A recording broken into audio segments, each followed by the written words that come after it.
Okay, so let's go ahead and get started with our lecture. So integrated rate laws are a really important application of what we've been talking about when we analyze how the importance of knowing about how the speed of the reaction is affected by concentration and all of those other discussions about reaction rates.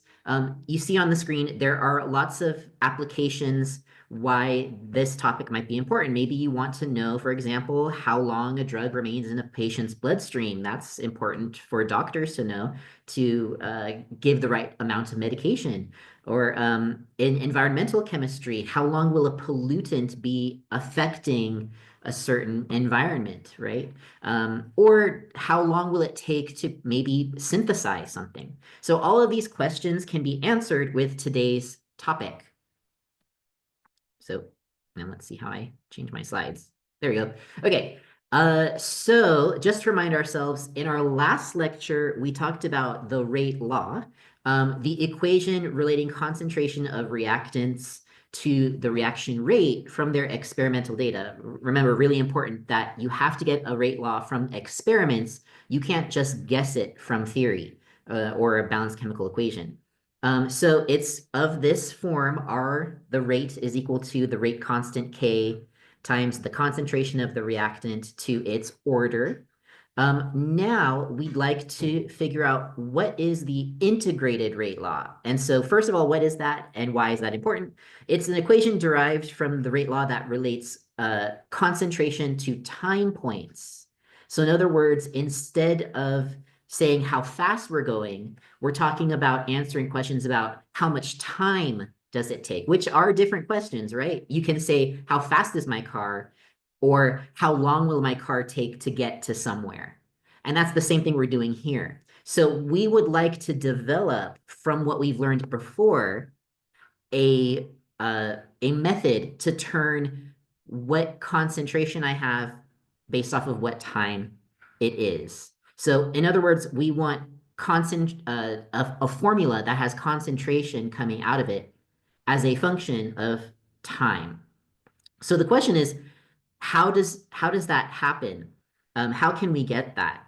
Well, if we take a moment to think about what goes into a rate law and we want an equation that comes from the rate law, well, what pieces of this top equation relate to time? And so rate constant is just a constant. It's not a variable, so that doesn't work. A is a concentration, and X is an order, which is also a constant. So the place where we have the time component has to be in R, that time information. So we need to utilize that that aspect to be able to get the equation that we need, an equation that has the concentration as a function of time.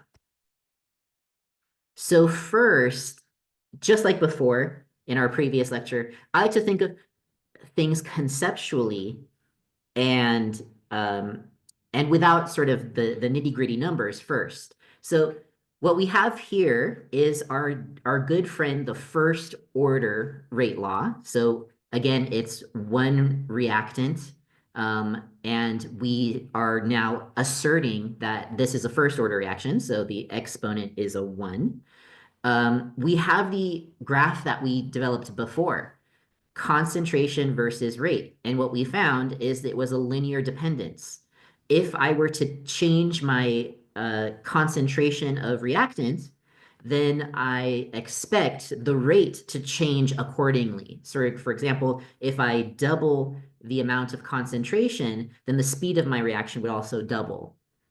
Now the question is, if we're trying to get an equation that is a function of time and concentration, so here's our graph right here, time and concentration, can we kind of get an intuition about how that graph should look? And so one thing we can think about is if we're starting with a certain concentration, over time, how do we expect the rate to change? And how will that impact how much concentration there will be? So here's sort of some ideas that can help guide us. As we consume reactant, do we expect the reaction rate to speed up, slow down, or stay constant? Right? So if I start, for example, with a concentration of 4 molar in my first order reaction, I start with 4 molar concentration, and I say, this is my reactant. It's going to start being used up to make product. If that's going to be the case, then what's going to happen to my concentration over time? Is it going to go up or go down? And here's where, if anybody wants to answer, that would be great, or put it in the chat. Will my concentration go up or go down if the reaction moves from reactant to product, goes forward, right? Anybody have a thought? Or will it be constant? Or just say, do you think it'll change or not? Hopefully you think that it will slow down as it moves forward. Our reactant concentration is going to get used up. According to the first order dependence, if my concentration goes down, then my speed will change in that direction accordingly. So it will slow down. So if we start with, for example, a concentration of 4 molar, well, we might expect, well, this will go at some rate downward. And so, oops, let me, so here's a line for the slope representing the rate at that initial point. But I draw a straight line, the reaction will not go, the concentration of reactant for this reaction will not go down in a straight line, because as we use up a little bit of our reactant, then our rate will slow down. So instead, we would expect there to be a bend or a curvature to the graph. So right off the bat, we know, okay, a graph of concentration versus time, which represents the equation we want for today, is not going to be a straight line. It's going to be a curve, because as the concentration goes down, the reaction will start slowing. And so it might slow down to another time point where we can calculate the new rate. So according to this graph, when the concentration is 3, we no longer have a sharp slope. We have a slope that's a little bit smaller. That in this case, in this graph, the slope is 3. So we would expect a less steep of a downward movement for this graph. And you'd expect that that's going to happen every single time. So the first thing we want is just the intuition. So if I would like to understand questions about what happens to concentration over time, based off of the first order idea, I expect that the function that I'm looking for is not going to be a straight line. It's going to be a downward curving function. So that's kind of the first sort of thing that we notice about the first order dependence. Now, of course, we can do the same thing for second order, which we'll do right now. So here's a reminder of the rate law for a second order reaction. And we're going to ask the same questions. And of course, by the way, whenever you have a question, feel free to ask in the chat or just shout it out. So for the second order case, we have an exponent of 2, and our rate versus concentration graph is what we found in our last lecture. What's going to happen with concentration versus time in this case? So again, to give us an idea, do we expect that the speed at which we're going to use up reactant, do we expect that to speed up, slow down, or stay constant? So for example, if we had a concentration of 3 molar, then according to my graph of rate, when the concentration is 3 molar, then my rate is about 9. So this means that this is going to decrease with a slope of 9 initially if I start my graph with a concentration of 3 molar. Okay. Now, if my concentration starts to go down, will that affect the speed of the reaction? So the answer is yes, it will, because we see that the speed is a function of concentration. If I put in different numbers here, I will get different speeds coming out. So this again depends on concentration. As my concentration goes down, my speed will also go down. It'll slow down. So it will not be a perfect straight line as well. It will also be a curvature until we get to, say, another point that we can monitor using the rate graph. So if we get to, say, a slope of, or rather a concentration of 2 molar, then we look and we say, oh, well, now my rate is 4. So the sloping of my concentration curve is going to be a little bit less steep again than it was before. And so that's going to also happen every single time we think about as we decrease concentration, it's going to slow down even more. So what we expect is, again, a nonlinear function, a nonlinear graph. The curvature of a second order is going to be nonlinear. Okay. What about zero order when the exponent is 0? Again, previously we had a concentration versus rate graph that we see here. Now we ask ourselves, what should be the effect as a reaction goes forward in time? What will happen when the concentration starts to change? So will it speed up, slow down, or stay constant? And in this case, we can sort of, again, go to our graph and say, what effect does changing concentration have on the speed? And the answer is, well, does it look like putting in different numbers for x changes my y? Nope, it does not. It does not. So what that means is that, say I start with some concentration, it doesn't matter really what it is. Well, if my concentration starts at 4 molar, then the speed, according to the left graph, is going to be 1 molar per second. So I'll have a straight line. When I get to 3 molar, again, concentration does not affect it. So the rate is just the rate. It'll be that constant sloping downward. So this is the pretty unique case among the 3 common types of orders when we are considering the graph of concentration and time. So as time goes forward, what happens to concentration? We have 3 distinct sort of 3 distinct options. In the zero order case, concentration will decrease linearly. It will go down constantly because there is no concentration dependence for the reaction. But in the first order and second order case, we will see nonlinear behavior. It will decrease, but there will be a curvature to it. Now, both of them are like that. So the question is, what exactly will be the difference? And by the end of this lecture, or maybe halfway through this lecture, we will actually be more specific about the fact that they're different.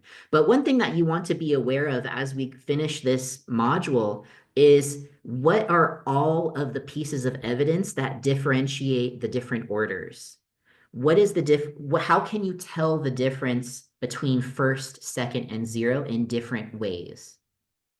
And so here is another way we can tell the difference between first, second, and zero order. Zero order, time versus concentration, will be linear downward.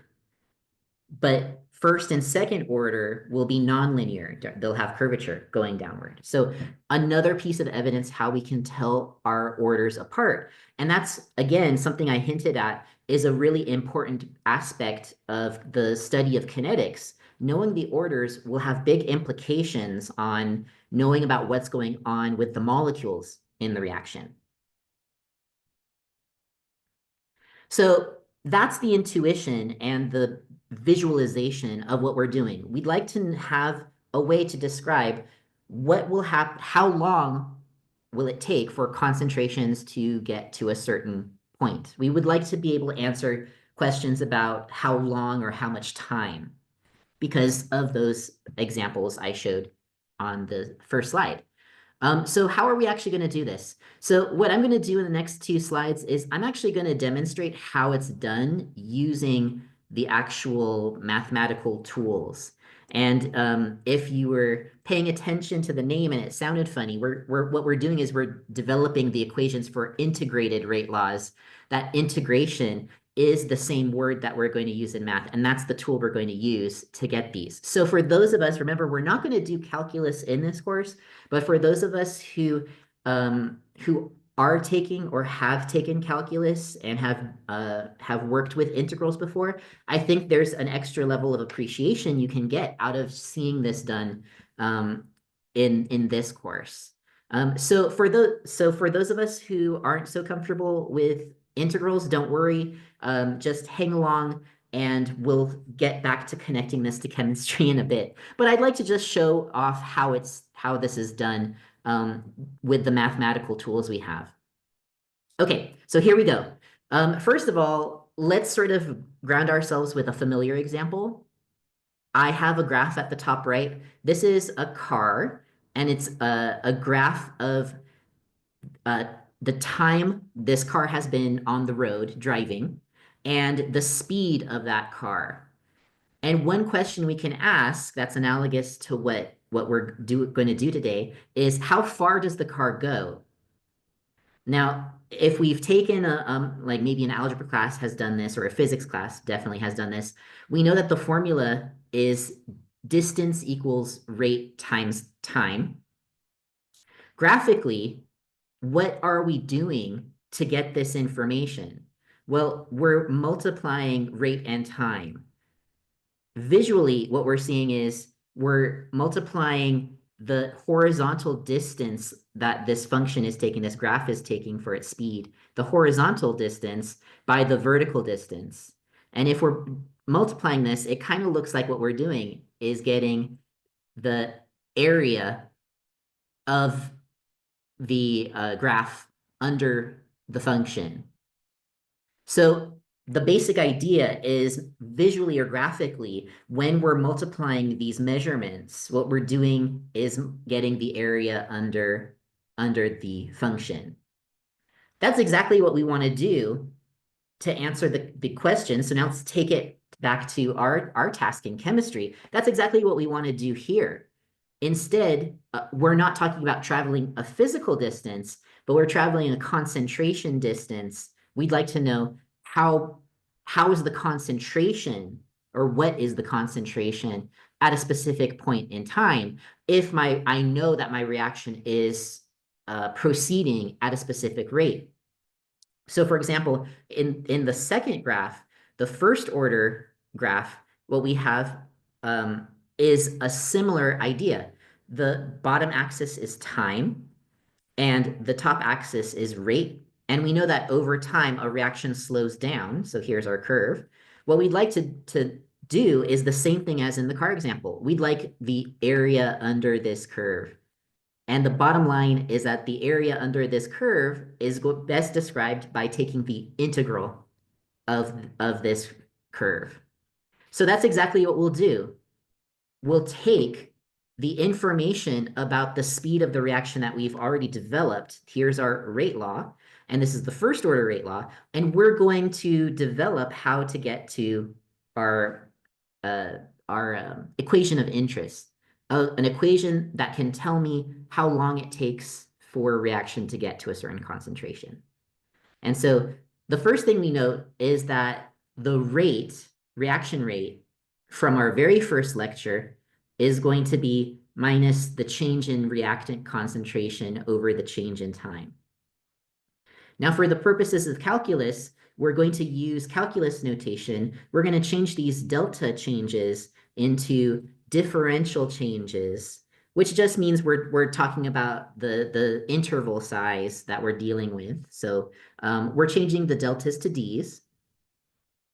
And we're going to substitute that back into the rate law. So the r is now replaced with the fraction version that has the two variables, concentration and time.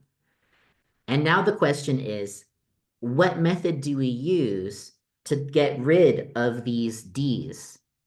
that's going to be the goal of this part. So that's going to require undoing this differential equation. If we remember our methods, there's several methods to do integration, the opposite of differentiation. Then, does this sound familiar? Separation of variables. Separation of variables. All that means is that we have two variables that have little d's next to them, and we want to get rid of them. So the first thing we're going to do is everything that has an a.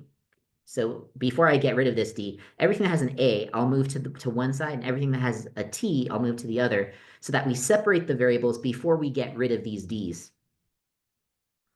So let's move them over. I'll divide both sides by a to get the a to go over. And then that way, all of the things that have a's are on the left-hand side. And if I want to get the t on the other side, I'll multiply it. And in fact, what I'm going to do for the purposes of matching the equation in the textbook, I'm also going to move the negative sign over. So you might be wondering why I did that. It's to match what the textbook gives us. And so here's what we have. We have the variable separated, the concentration variable on the left with dA, d concentration, and the time variable on the right, the dt. And we're going to take the integral of both sides. The integral will get rid of those pesky little d's. When it comes to integration, the other thing that we have to think about is what are the limits of integration? So just like the visual of the rectangle and this blue area, well, how long are my dimensions? How far do I go in time? If I'm going to multiply this rectangle or whatever shape it is, if I'm going to multiply, how long is my rectangle going to be, and how far up do I go? So we need to know the limits of integration, how far we're going to go. So we think about what is the leftmost point on the graph that I care about. And probably when we're talking about concentration and a reaction, well, if I'm doing a reaction and I'm running it for a certain amount of time, what's the earliest time I can possibly have, right? So that's going to be a time of 0. So we write those at the bottom of our integral symbol. So at t equals 0, that's what I think is an appropriate leftmost point that I care about this equation solving.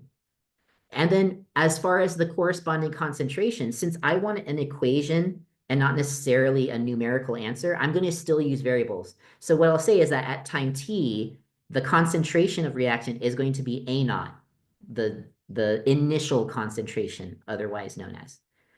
So that'll be my first limit. If I would like to get an equation, the equation I want, I would like it to be an answer, to be a variable for the leftmost point I care about, the 0 point. Time equals 0 and concentration equals its whatever the initial concentration was. What about the rightmost limit? Now, what if I care about how much time it takes or what concentration I have an hour from now, a minute from now, a decade from now? Well, there's a lot of variability. Why should I have to choose? So instead, what I'll do is not choose. I'll say the rightmost limit is whatever I want the time to be. So I'll kind of be cheeky and I'll say, I'm not going to give a time as my rightmost limit. I'm just going to say, I would like it to go to whatever time I want, and I'm not going to specify yet. I'm just going to call it t. And additionally, I need another coordinate of where to stop. So there's, it's a graph. So I need two points or two coordinates. So if I'm at time t, I'm going to call the concentration at that time A sub t. So that's just whatever the concentration is at the time point t. So here we have it. Our differential equation ready to be integrated. We take the dust off of our calculus textbooks and we look up what is the answer when I say take the integral of 1 over a. dA. And what is the integral of minus a constant times dt? And if you remember, when you do the integral of 1 over x, you're going to get the natural log as the answer, ln. So we get ln of a. And when we take the integral of dt, it becomes t. So here we have our our integrals evaluated. Then we apply those limits of integration.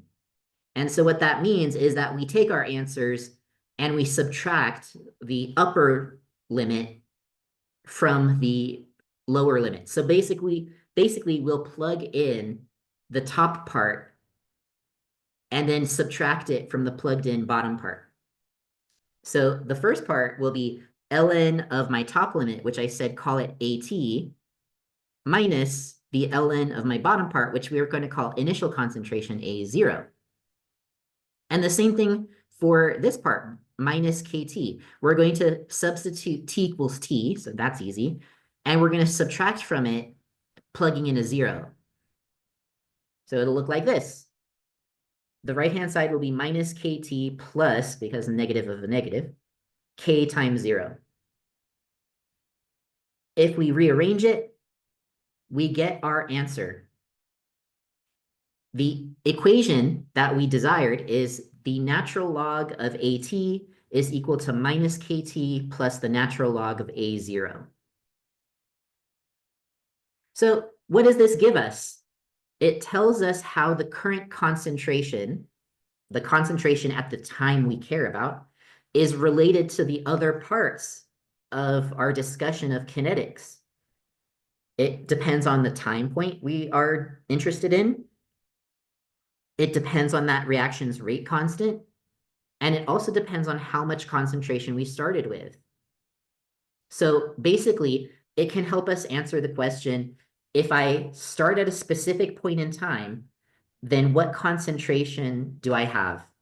So if I want something 5 hours from now, then what will my concentration be, given I know what my starting concentration was and my rate constant is?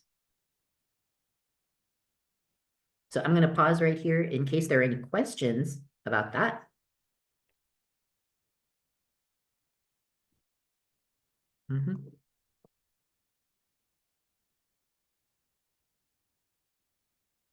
Okay, so without further derivation, here we go. Here are the final answers for the 3 important orders that we talked about. So for my first order case, which we solved, it's present here in the top row. For the second order rate law, we would do the exact same thing. So the rate law for a second order reaction is R equals K times concentration squared. If we did all of those motions one more time, we separated the variables, we took the integral, we simplified, we would get the second order integrated rate law, 1 over AT equals KT plus 1 over A naught. So basically, notice the similarities. There's something about AT on the left-hand side. The right-hand side, there's a final term that has A naught in it. And then in the middle, there's a little KT part. So that's helpful to look for similarities for the memorization part of this.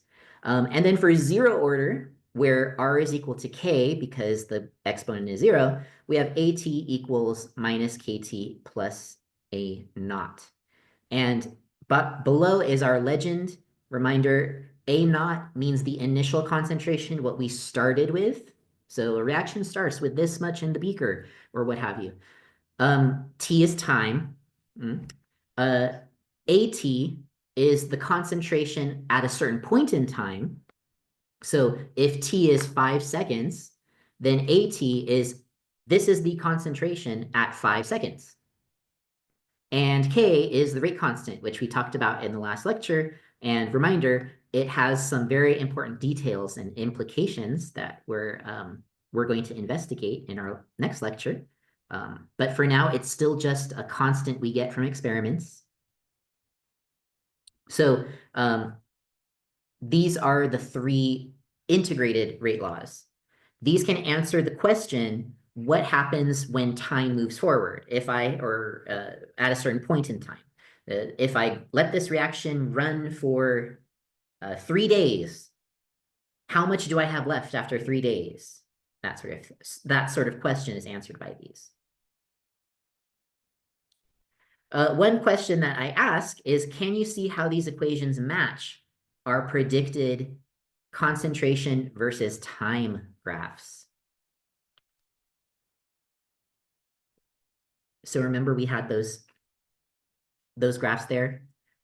Do these equations match what we predicted the shape of those curves were going to be? It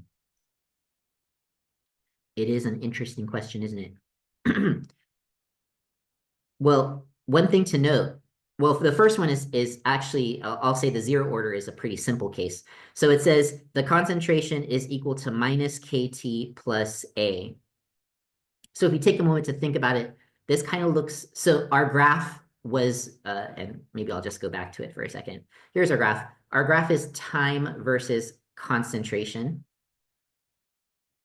So time is our X and concentration is our Y. And we guessed that it was a straight line going down. If we go back to our integrated rate law, concentration is equal to minus KT plus A naught. Notice that there's no exponents involved. There's no logs. There's no exponential functions.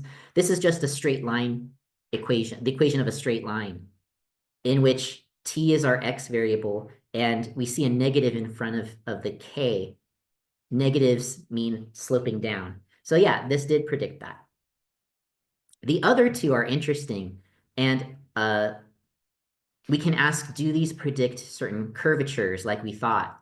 And I'll actually hold off from answering that question until we do a little bit more manipulation and math problems with these with some examples.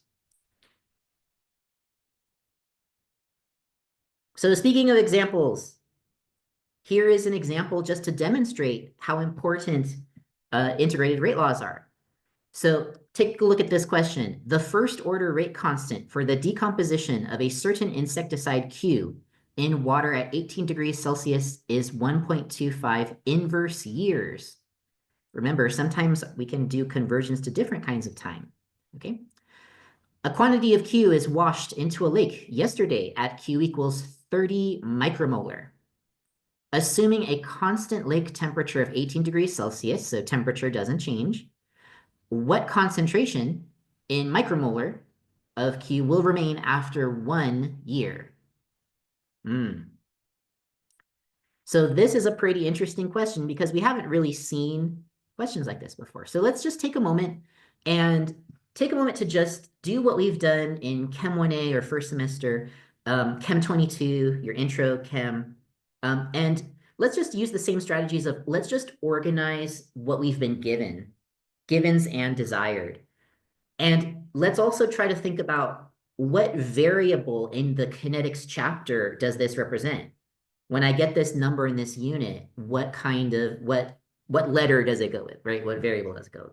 So I'm going to give you guys a second to just think about what variable match, or what are our givens. Let's organize them into a column of here is the numbers I'm given, my givens, and what am I desired, and kind of go from there. So I'm gonna give you guys a second to think about that, and then we'll come back to that. Okay. So, and if there's anything to ask me, I'll still be in the chat, but I'm going to give you guys to think and write down what we have been given.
Okay, did we get a chance to write down what was given to us and what is desired? So we were told a rate constant. First order is important, a first order rate constant, 1.25 inverse years. So that's K in our chapter. Um, we're asked about concentrations. Since this is the earlier point in time, we'll call this our initial concentration. Q naught is 30 micromolar. And we're talking about the passage of time, so that's T is 1 year, and we desire how much is there now, so the later point in time. So we'll call that our second time, that's QT. So we've written down these pieces of information. It can sometimes be challenging to sort of remember all of the different possibilities for, when do I use a rate law, integrated rate law, that sort of thing. So my way of remembering is an integrated rate law is always the go-to choice if a question is about the conversion of how much to how long. How much to how long? Any kind of version of that idea. So over the course of this chapter, there's a lot of different word problems that are solved in different ways. When it comes to an integrated rate law, it's how much to how long. So the fact that that's what this is about, we are going to use our integrated rate law, one of the ones from the previous slide. So which exactly are we going to utilize? How do we know which one it is? Let's take a look at the question. Can you tell which equation we're going to use? We have three options.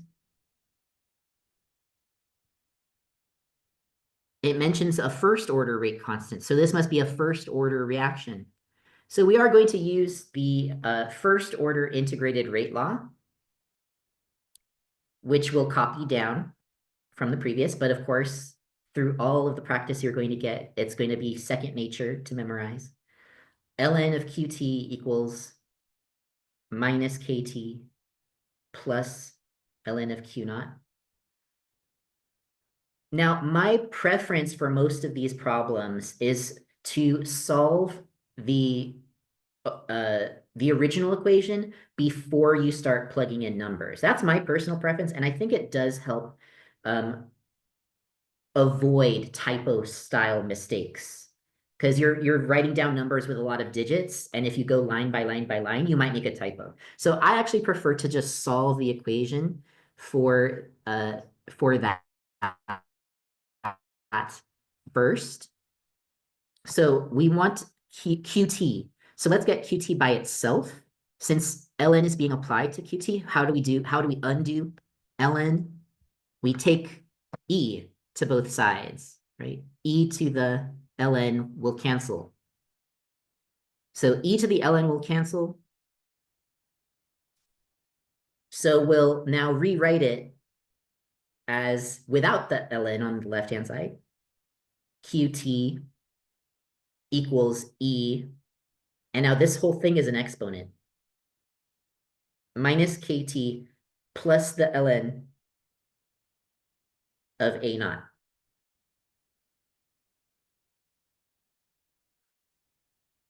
Now to help us clean this up,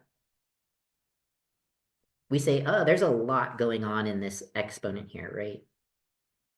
If only there was something to help us make it a little bit simpler.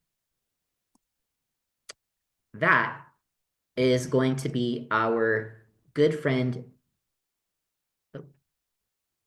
math rule. If there is addition in an exponent, we can turn it into the product of two powers. So e to the a plus b is e to the a times e to the b. So we can make this a little bit easier on the eyes by doing that. The first term minus kt is now the first thing being multiplied. E to the minus kt times e to the ln of q naught. Ah, we see something else that's helpful for simplification. E undoes ln. So those cancel each other. So the result is QT equals e to the minus KT times Q naught. Now that it's a little bit simpler, and we double check that we didn't make typos, we can go ahead and plug in. K is 1.25 inverse years. T is 1 year. And Q is 30, or Q naught is 30. So that will go into our calculator. It should come out to 8.6 micromolar.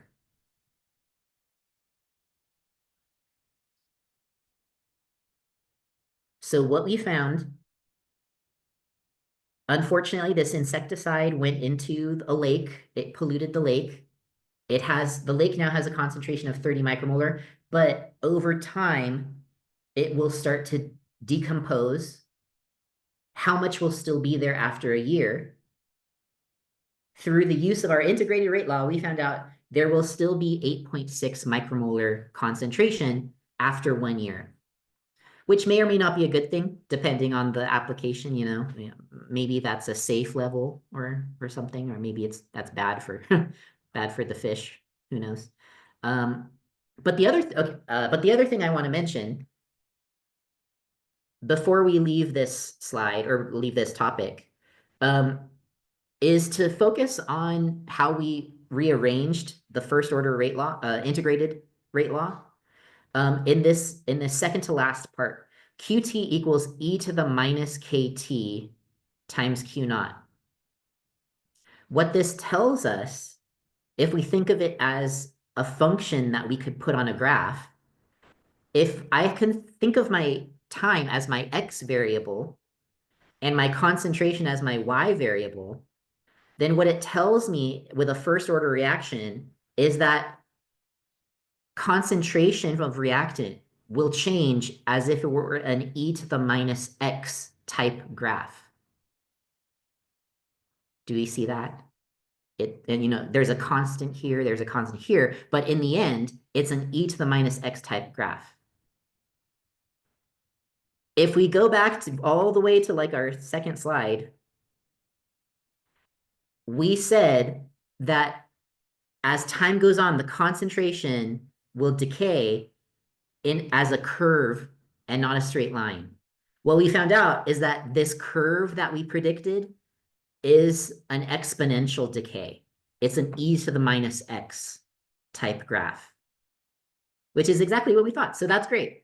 That's showing us how we can connect sort of just the basic intuition based on what we've learned to the formal mathematical kind of applying rules and logic. And so that's great when those two match each other. I'm going to go back to this slide now. Oh, well, I guess I'm done with this slide. Okay. Another example, the thermal decomposition of dinitrogen pentoxide, N2O5, to form nitrogen dioxide and oxygen is a first order reaction. Okay. The rate constant for the reaction is 5.1 times 10 to the minus 4 inverse seconds at 320 Kelvin. After how many seconds will a sample of N2O4, initially at 7.3 times 10 to the minus 3 molar, reach a concentration of 9.8 times 10 to the minus 5 molar at a constant 320 Kelvin? So it's a minor detail, but it is important to know that the temperature doesn't change because temperature can affect things. So all we need to know is the temperature doesn't change. That's all that's for.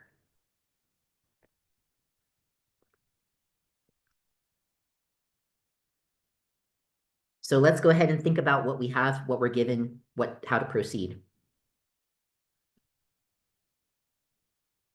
So we've been given an initial amount of reactant.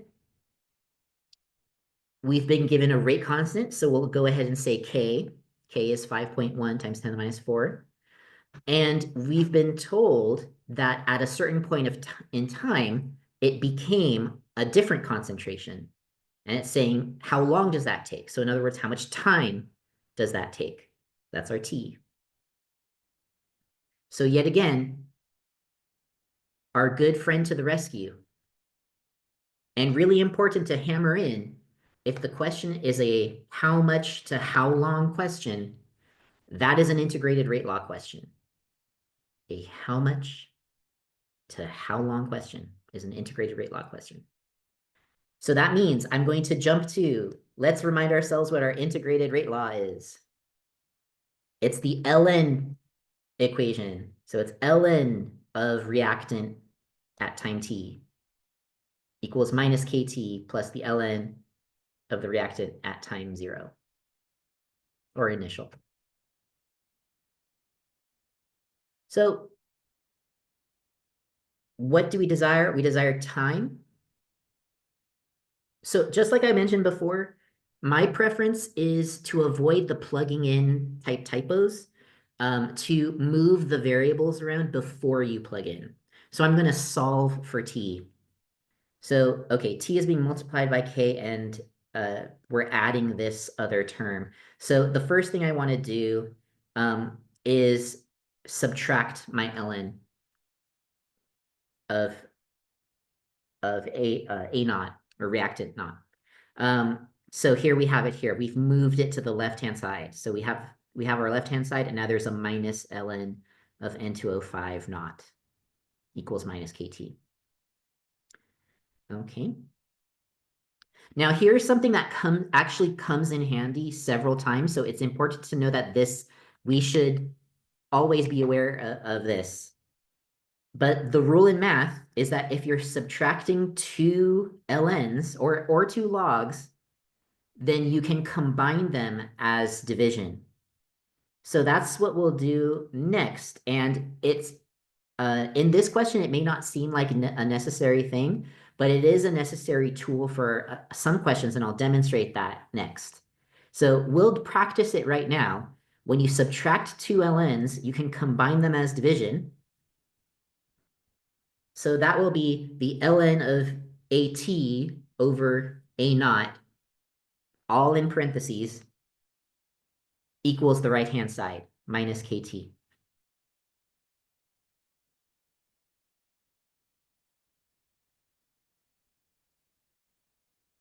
We do the last little bit of solving for t.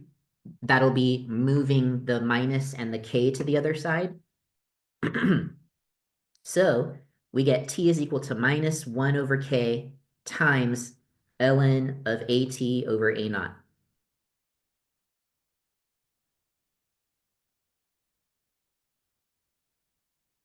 Now, once we've solved for t, we can plug in everything we want. So we were given k. We were given A naught initial, and we were given final AT. And if you're plugging along with me, you should get 8,500 seconds,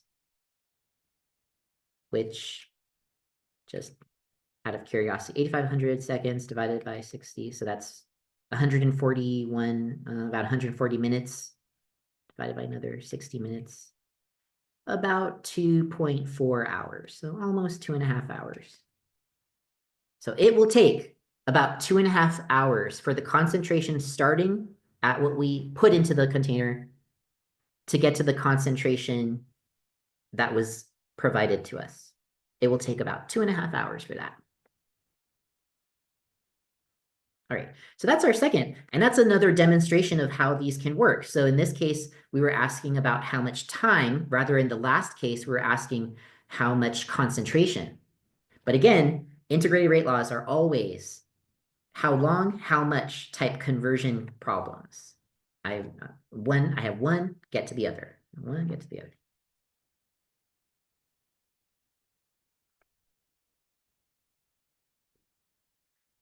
Now, this last one is important, and it will emphasize what I mentioned in the last slide about knowing your rules of simplifying, as well as there's a problem in the relevant problem set C that this type of trick question is for this question comes in handy.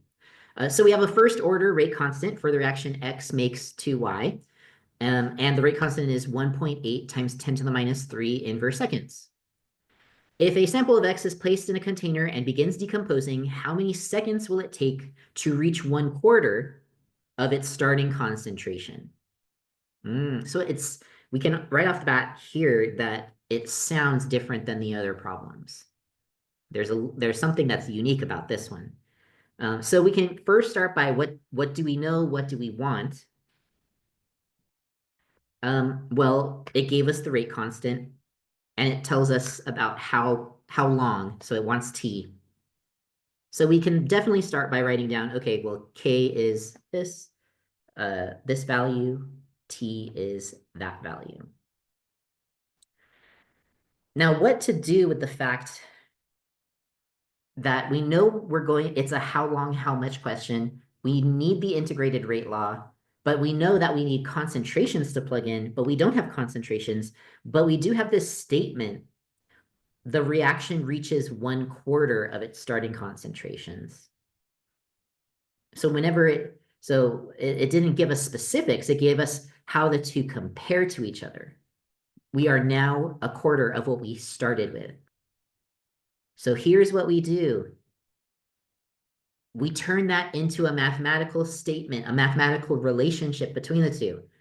Even though I don't know what my concentration is, I know it is 25%, 1/4 of the initial. So x sub t is equal to 0.25 x naught.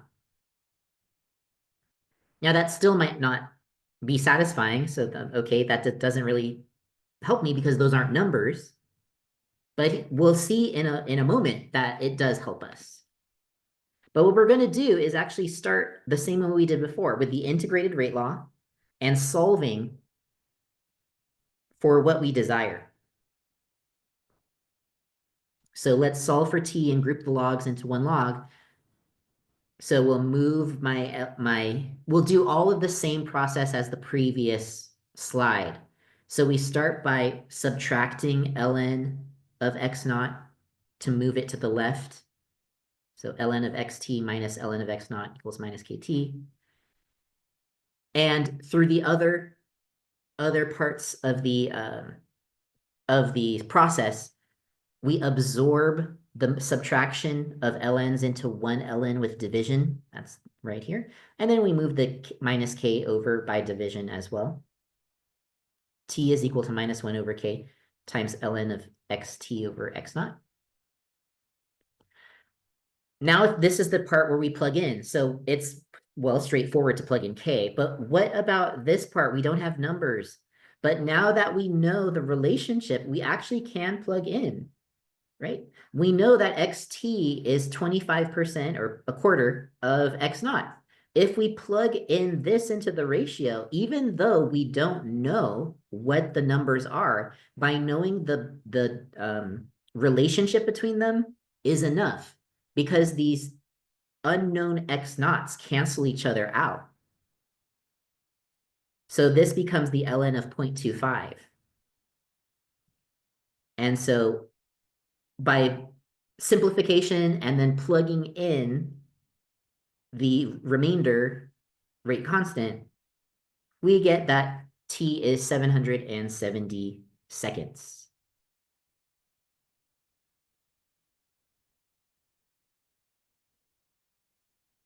So this is an example of what to do when we don't have concentrations explicitly given to us. What we've proven is all we need is a relationship between the two. So for example, in here, this is 1/4 of what we started with, or maybe like something like we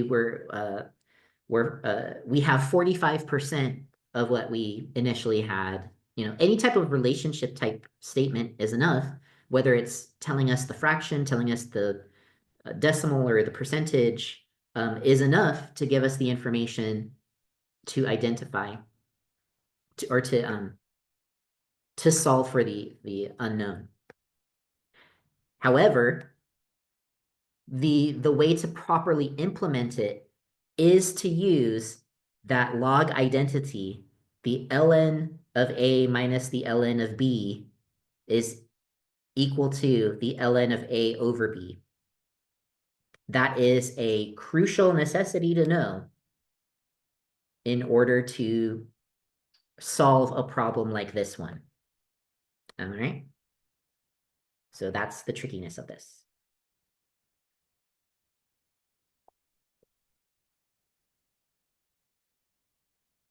So those are the basic sort of applications of an integrated rate law, how long, how much type questions. And each one of these previous three examples solved for a slightly different aspect to sort of give you an idea of the variability and give you an example in your notes of what the possible ways a question like this could be phrased. Now, I focused on the first order case for all three and not the other cases. You could do them with, do a question with the zero order, the second order cases as well. But what I find is students appreciate working with natural log and exponents and just getting that practice, observing how to manipulate those more than the other ones, which don't involve those types of functions.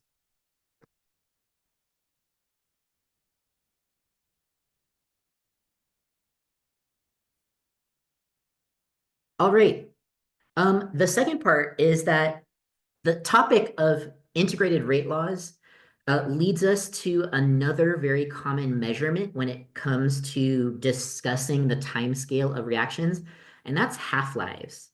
And so half-life is really common, especially in nuclear chemistry. You talk about half-lives a lot, and we'll talk about half-lives again when we talk about nuclear chemistries at the end of the term. So what is a half-life? It's the time period necessary for a reactant to decrease to half its initial concentration. And so graphically, what we're talking about is if we start with a certain amount of reactant, then the amount of time it takes us to get to exactly half, 50% from 100%, is called one half-life. So if someone says, last night I performed a reaction in the lab and it took 10 minutes to reach a half-life, we can immediately appreciate that that means it took 10 minutes to get to half of the species was reacted, half the reactant reacted. Every time this happens is called a half-life. So starting at 50%, if I cut that amount in half, that is called another half-life. So going from 50% to 25% is another half-life. And then so forth, going from 25% to 12.5% and 12.5% to 6.25% is going to be another half-life. So every time I say my reaction went through one half-life, it always means I got to half of the the starting amount. So my current amount is half the starting amount. This type of measurement is helpful to compare similar types of reactions. So for example, comparing one type of radioactive isotope to another, they're unstable and go through decomposition through nuclear reactions. It's similar in similar vein, similar way. So one easier way, since they go through processes that are similar, to sort of compare them is just to say, well, of these two, which one decays to half its amount faster? I say this one has a half-life of 10 minutes versus this one has a half-life of 2 days. Well, 10 minutes tells you that the first must have been more unstable than the second. So it's just a measure to sort of um, help us with a time measurement that to compare the relative speeds of similar reactions, apples to apples, like two first order reactions to each other. So that's the concept of a half-life. How do you actually get this? There is actually a pretty straightforward way to derive it So before I just show you the equations, how do we derive it? We can actually get it from just the integrated rate law. So here for variety, I'm going to do it with a second order case. What we're asking for a half-life is how long will it take to get from its initial amount, so A naught at time 0, to half of that. So we're going to say it's 1/2 of A naught, half-life, half of it. And we're going to call the amount of time to get to half. We're going to use this symbol pretty extensively for this. Half-life is given the symbol T1/2. So T1/2 is a half-life. The amount of time it takes to get to half your amount. Okay. So let's go ahead and just see what happens when we substitute this in to the integrated rate law. After all, the integrated rate law is the equation to go to turn how much to how long type questions. So we'll go ahead and substitute, well, the time I'd like to know about is how long is my half-life. How much is a half-life? So I plug in T1/2 for T. And I've already moved my A's over because that's going to be a part of solving for T. So I already did it. And the concentration I'm interested in is half the concentration. That's what a half-life is. So I substitute AT is equal to 1/2 of A naught. The concentration I'm interested in, AT, is equal to the half amount, 1/2 of A naught. So what happens when we clean this up? Well, since there's a fraction within a fraction, we can move it over. We basically get this type of expression, a 2 over x minus 1 over x type expression. What do we get when we simplify this? 2 minus 1 is 1 over x. So that'll essentially be what our answer is. The half-life, T1/2, is equal to 1 over k A naught. This will tell us how much time it takes for a second order reaction, starting with a concentration A naught, how long it will take to get to half its concentration. This equation will tell us how long it takes to get to half, or what is a half-life. And here are the other half-life formulas. And so they are derived exactly the same way as the previous slide. You plug in for and solve for T1/2 the same way as before. So in fact, I encourage you to try it. So it's one way to know that you're comfortable moving around the things in the integrated rate law for each case. So see if you can plug in the same way we did in the last slide and get the first order and the zero order case. But here they are, T1/2 is equal to the ln of 2 over k for first order. There's second order. And for zero order, T1/2 is equal to A naught over 2k. What's interesting about these three results for the half-life is their concentration dependence. So what happens when the concentration changes? Does that affect how long it takes to reach 1/2? Maybe, maybe not. So I already have some graphs sort of put out here to sort of think about it. So let's do an interesting experiment where we have three reactions of different orders, a first order, a second order, and zero order.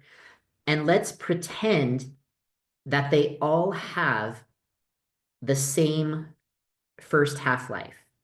It all takes them the same amount of time to get to 50%. So that's what we're seeing here. Okay, so this is hypothetical. We have three reactions.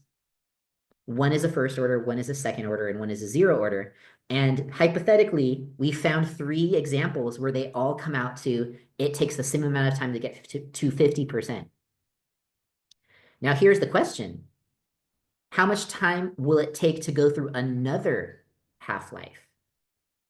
In other words, cut the new concentration in half. So go from 50% to 25%. So let's refer to our results. For the first order case, I started with 100% concentration. I'm now at 50% concentration. Does that impact the calculation of how much time it takes to cut in half? If we take a look at the first order of equation, there's nothing to plug in for concentration. So the answer would be, we would get the same number. The concentration doesn't play a factor in how long it takes. So really interesting. The first order will have identical half-lives. In other words, it will take the same amount of time to go from 100% of your concentration to 50% of your concentration. And it'll take the exact same amount of time to go from 50% of your concentration to 25% of your concentration, another cut in half, and so forth. 25 to 12.5 would be the same amount of time. 12.5 to 6.25 will be the same amount of time. The second order case, we think about what happens if we want to see how long a second half-life is. So in other words, we're now starting with 50%. Now in this case, if I plug in half as much concentration, or maybe just say more generally, a lower amount of starting concentration for the next round, does that make a difference? Take a look. Second order. Yeah, concentration is a part of the calculation for how long it takes to get to half. So a smaller amount of concentration is going to impact. So if concentration is in the bottom of a fraction, and I may put in a smaller number, if I make the denominator of a fraction smaller, does that come out to a bigger number or a smaller number, right? So think about it. If you start plugging in bigger numbers on the bottom of a fraction, does that interpret or mean a bigger overall answer or a smaller overall answer?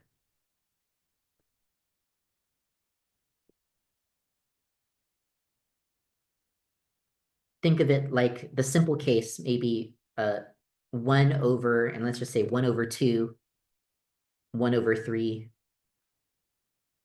1 over 4, 1 over 5. So if I put in smaller numbers, so if I put in bigger numbers, my answer gets smaller. If I put in smaller numbers, my answer gets bigger. So what that tells us is that each subsequent half-life, each next half-life is going to be longer than the previous half-life. So the second order case will have a difference from the first order case.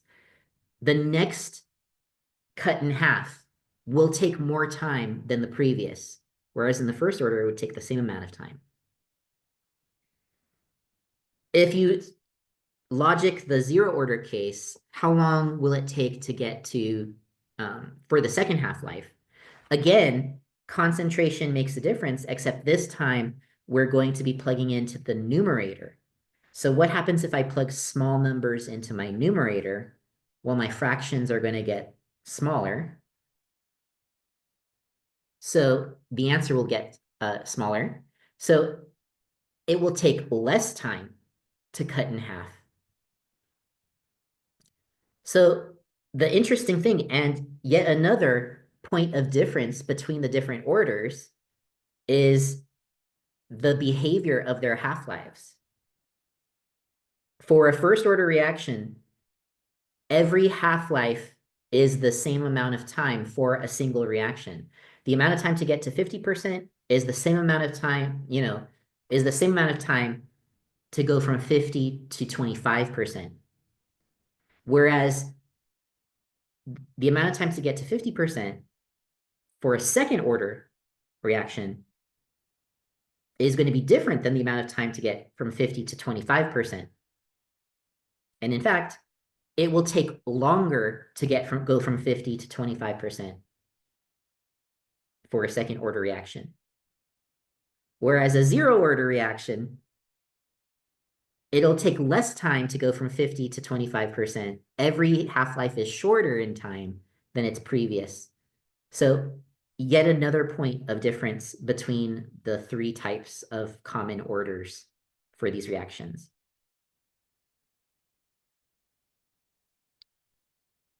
So we're about to wrap up our different types of our conversation on integrated rate laws. The last thing I want to talk about, and maybe something you were thinking about as I showed those equations that were derived, is why did we write them in the way that we did, that you see right here? Why didn't we sort of solve for t or solve for AT instead? Well, the reason is, and this is something that we're going to do a lot in this course and also do in experiment 0, is we're going to write the linearized forms of equations. And what that means is we're going to, for a lot of equations, we're going to write them in a form that mimics the equation of a line. And all of these equations you see here for the integrated rate laws do that. It's just a matter of sort of um, interpreting the pieces of the equation of a line. But what this means is, and reminder, equation of a line is y equals mx plus b. So the way we've written them, each part of these equations relates to one of those things, the y, the m, the x, the b. So in each case, what do we have? Our t is always going to be our x variable. So if we have the linear versions of these equations, a straight line of this equation, it suggests that the graph of this straight line should have the x variable be time. So that's why time is on the bottom horizontal axis. Now, the y part of the equation of the line is on the left-hand side. So what is that for each one of these integrated rate laws? For the first order, it looks like it's ln of a concentration. For the second order, it's 1 over a. And for the 0 order, it's a. So what this suggests is that each of these straight lines will have a y coordinate that is of that variety that's part of the memorized equation, ln of a, 1 over a, or a. The other pieces, we see our intercept is the thing, the third, or the, I should say, second term on the left-hand side. That shows us our intercepts are ln of a for first order, 1 over a for a naught, I should say, for second order, and a naught for 0 order. And then finally, the thing multiplied by our x variable is our slope. So it tells us that for the first order, the slope is minus k, whereas in the second order, it's positive k, and 0 order, it is minus k. What this means is that we can visually see the difference between a 0 order, a first order, and a second order reaction by plotting what we expect a straight line to look like with their behaviors. If I have a first order reaction, then in this linearized form, a graph with an x variable of time and a y variable of ln of a should be a straight line sloping downward. Whereas if I were to expect it to be a second order reaction, if I were to take data and graph time versus 1 over a, I should expect a straight line. And that's exactly something that we do and you will do in your experiment, hopefully, depending on how scheduling goes. So integrated rate law plots are common to figure out whether or not something, some reaction is of a specific order. So what we do in the lab and what's part of the part 2 of your experiment is you're going to take down concentration data over time. So you'll have a stopwatch or maybe your phone, and at certain time points, you're going to record what the concentration is. So you'll get a time data points with a corresponding concentration data points. What we can do to prove that it's one order versus another is see what the graphs look like and whether they look like straight lines.